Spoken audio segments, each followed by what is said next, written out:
Today, I want to talk about the differences between the comic book Green Arrow's origin and the TV Green Arrow's origin. So, obviously, if you haven't seen the show Arrow, there will be spoilers ahead.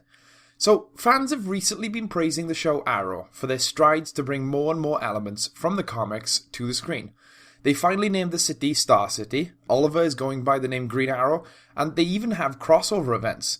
This is all fun stuff, but not everything that works in the comics will work in a TV format, and that causes changes to be made when retelling the story for the screen. And obviously one of the biggest changes that was made was to his origin. As far as comics go, it makes the more sense to look at Green Arrow Year 1 as reference, because it's probably the most popular version of Green Arrow's origin in the comics. So, in Year 1, Oliver begins as rich, young, brash, and selfish.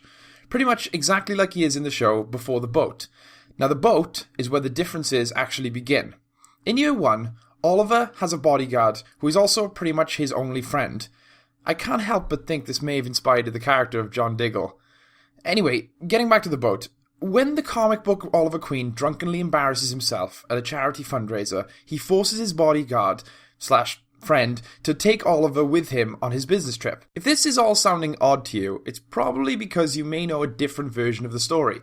In the TV show, Oliver joins his father on the boat, and he takes his girlfriend's sister. Wow, I forgot just how much of an arse Oliver was in that show. Anyway, in the comics, Oliver's bodyguard turns out to be stealing from his company, and after a fight, throws Oliver overboard, whereas in the TV show, Oliver's father's boat sinks, and the survivors, Oliver, his father, and some other dude, escape on a lifeboat. After days on the lifeboat, Oliver's dad shoots the other dude, and then himself, saving Oliver from starving to death. The stories then converge again, with both Olivers washing up on the shore of an island. However, before we go further, we have to address the first major thematic difference. In the comics, Oliver's story begins with an act of betrayal, whereas in the TV show, it begins with an act of love. These events set up the entire theme of each Oliver's origin. When the comic book Oliver washes up on the island, he's full of anger, but the TV show Oliver is filled with sadness, and by looking at this one striking difference, the other changes make a lot of sense. For example, both Olivers now have to learn how to survive on the island. If they don't, there's not going to be any Green Arrow. But how the stories teach these men is very different. In the TV show, Oliver almost immediately is taken in by an older and wiser man named Yao Fei. Fei teaches Oliver how to survive, but he also becomes the new father figure that Oliver needs after his own had just died. But the comic book Oliver doesn't lose his father figure. He's betrayed by his only friend, and his training reflects that. He alone forces himself to survive. Having just had his trust broken, he becomes completely independent. Now, there isn't exactly anyone around to train him, but I'm sure even if there was, he probably wouldn't trust them enough to accept help. Now, another comparison to make is the choice of antagonists, but this is where things become complicated. If I was to talk about all the villains that the TV show Oliver faces in his 5 years before becoming a vigilante, it would take longer than I have.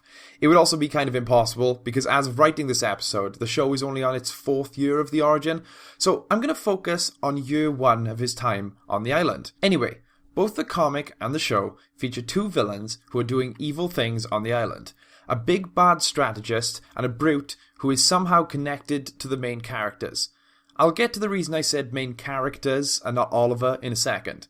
In the comic book, the villains are an evil crime boss, Chai Na-hui, also known as China White of course, and her business partner, who, you guessed it, turns out to be Oliver's bodyguard.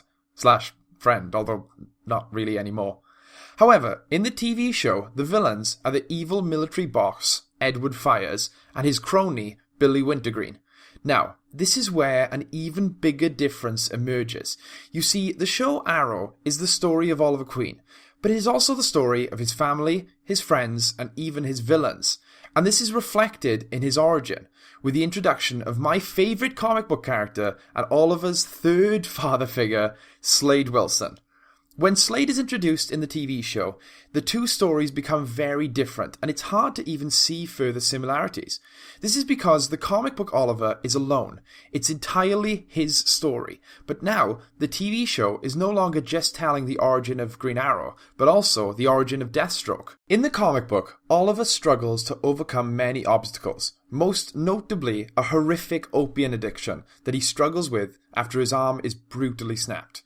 He does this because he is motivated by revenge and a sense of responsibility for all the evil stuff that the bodyguard has done. But in the TV show, Oliver has nothing to do with either of the villains. He is purely motivated by survival and his obligation to his 3 father figures. It's actually Slade who shares the motivations of comic book Oliver. He and Wintergreen were both partners in the Australian Secret Intelligence Service, but Wintergreen betrayed Slade and joined Edward Fires. When the final showdown happens against these villains, it is the defining moment for comic book Oliver. It's his vigilante breaking point, the moment he realizes he wants to help people. But for TV Oliver, it's just another step in a long process, and I think that's a perfect example of why changes had to be made. In my opinion, Green Arrow Year 1 is a fantastic comic, and it's a pretty perfect story, but that's just the issue. The book is open and shut. It's one of the best told origins because it tells a story that can stand alone. The TV show has no intention of just telling an origin story. It wants to follow Oliver from his origins, to his vigilante days, to his superhero days, onwards. And this is why changes are made. And honestly, a lot of times, they can be good. I will always love Marv Wolfman's Deathstroke origin, but it's really interesting to see this new version of the character who is connected to the origin of Green Arrow.